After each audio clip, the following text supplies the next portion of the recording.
श्रीमद् भागवत में वर्णन आवे, ठाकुर जी सब ग्वाल बालन के संग में वन भोज कर रहे हैं।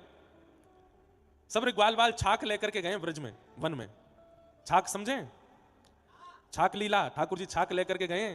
गौ चरावे के काजे गए तो घर ते ही मोटे मोटे रोटला, अब रोटला तो खैर बाहर की भाषा में क्या, हमारे यहाँ तो टिक्कर के हैं बातें, टिक्कर बनवा के ठाकुर जी ले गए। सब ब्रजवासी बालकन के संग ठाकुर जी गौचारण करवे के काजे गए। सबंत कहते हैं अरे अपने अपने घर से सबरो सामान ले आइयो, जो जो बनो हो घर में। कोई बैगन को भरता लेके आयो, कोई कड़ी लेके आयो, कोई दाल लेके आयो, कोई आलू को साग लेके आयो, कोई हमारे यहाँ काका में वो ब्रज में काके मत गोल गोल सी रेखा है, मिर्च के संग बने कचरी, काचरी है, ये देखो कचरिया ये ब्रज में ही बनता है, मिर्च के संग में बने कचरिया, कचरिया। आहा, सबरे लेके आए अपने अपने घर से जो जो सामान में रहो। ठाकुर जी ने जाए करके बीच में स्थान लियो, चारों तरफ सबरे ग्वाल बाल बैठ गए। हारे अपने अपने घर को सब सामग्री निकालो। सबरे ग्वाल बालन ने अपने अपने घर से बनी भाई सामग्री, कोई दाल लेके आयो, कोई आलू को साग लायो, कोई कचरिया लायो, कोई मिर्च लायो, कोई मोहन थार लायो, कोई लड्डू लायो। ऐसो भोग भी ठाकुर जी ब्रज में ही लगा में। ये 56 भोग की परंपरा तो बहुत ज्यादा बाहर के लोगों को देख देख के कहने लगी कि महाराज लाइन ते डलिया सजाई जा रही हैं ठाकुर जी के आगे, चारों तरफ बढ़िया बढ़िया पकवान, बीच में ठाकुर जी। वास्तव में तो ठाकुर जी कैसे बैठे?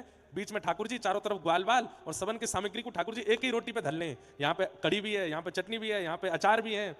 विभ्रत वेणुम जठर पटयो श्रांग वेत्रे च कच्छे वामे पाणे मृषण कवलम तत्फलम लांगुलीशु।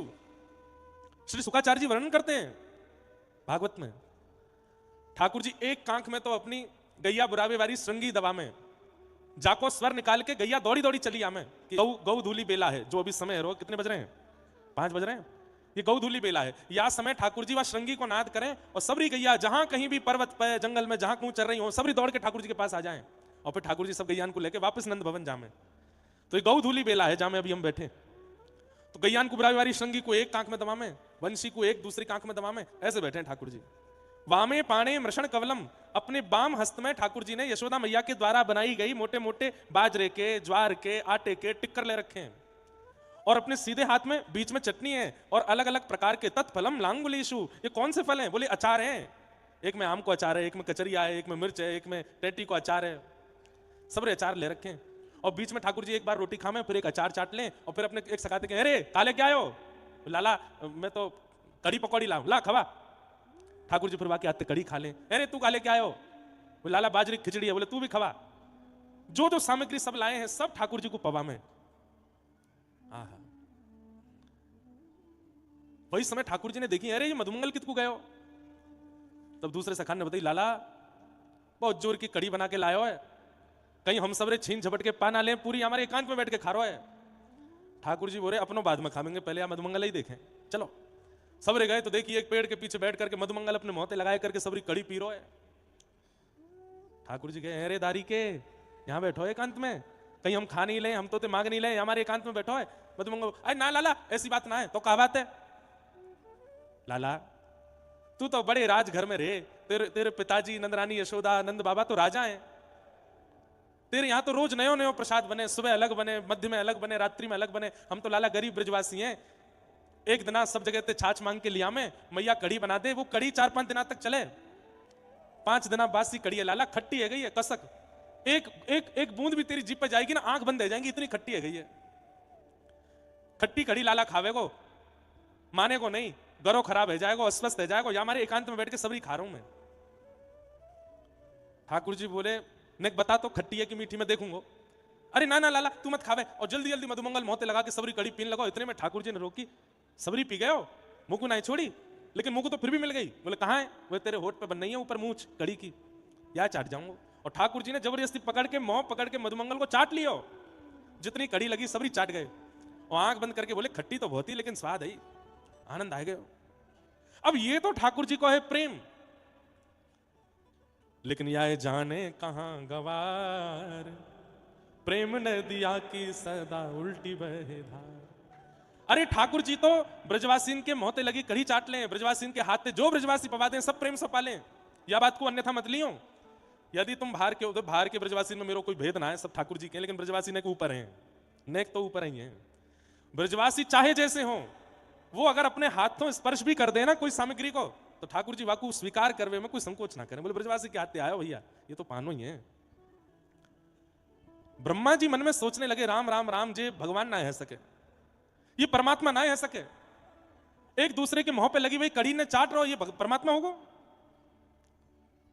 हमारे काजे इतने नियम बना दिए, शुद्धि रखो, पवित्रता रखो, अपरस को भाव रखो, 3 बार हाथ धो, वाके बाद भोग पधराओ। और ये ब्रजवासी 2-2 दिना नहामे नाए, गैयान ने चरामे, एक ही लत्तान ने 7-7 दिना तक पहने, और इनके मुंह पे लगी हुई कड़ी चाट गो। ये परमात्मा नहीं हो सकता। और ब्रह्मा जी ने ठाकुर जी के सब ग्वाल बालन को हरण कर लियो,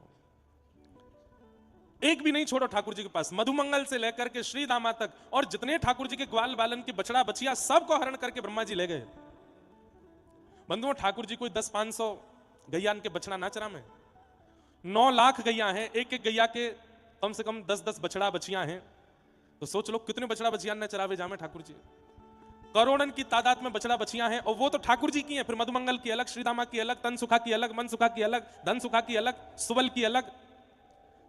सीधी बात है कि जब ठाकुर जी गौचारण करवे चलें तो व्रजमंडल में एक कोनों भी ऐसा नहीं बचे जहां पे बछड़ा बछिया नहीं जामे। अब हम लोग कभी कभी विचार करें, वृंदावन कितनों दूर है यहाँ से, गाड़ी ते आवे में 1.5-2 घंटा लग जाए, इतनी दूर ठाकुर जी आवे गैया चरावे। अरे ठाकुर जी तो पहुंचते 2-2.5 घंटा में, लेकिन बछड़ा बछिया तो पहले ही पहुंच जाते। इतनी संख्या में बछड़ा बछिया आगे पीछे ठाकुर जी को घेर के चल रहे हैं।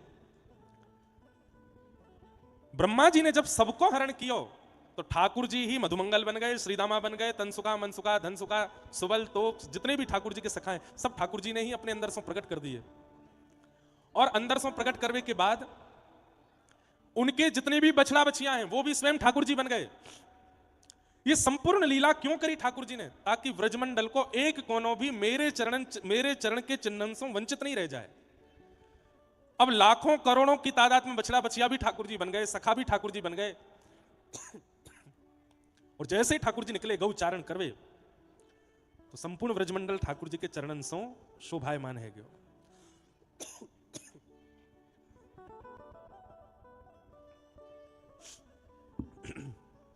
फूल रज गो घरे में, इतनो डार है। फूल भैया या तो चरण में चढ़ाए जाएं या ऊपर डारे जाएं। तो भूरी भारी ब्रजवासी मैया बोली, जब तक मुंह में नहीं पड़ेगा तब तक काम नहीं चलेगा। दो या कि आंख नाक मुंह में दो। तो ब्रह्मा जी ने सबको हरण किया, और वह हरण को प्रभाव ऐसा भयो कि सब रूप ठाकुर जी ने धारण कर लिए। भैया ठाकुर जी बोले, अब मैं घर जाके कहा जवाब दूंगा? मधुमंगल सीतामा सवन की मैया आवेंगी, लाला हमारे बालक कहां गए? यूं थोड़ी कहूंगा ब्रह्मा हरण करके ले गए। ब्रह्मा आते तो मेरी अलग लड़ाई है, वो मैं देख लूंगा। 1 वर्ष के लिए ठाकुर जी ही मधुमंगल बन गए, श्रीदामा बन गए, जितने सखा सब बन गए, और उनकी गैया बछड़ा बछिया भी सब ठाकुर जी बन गए।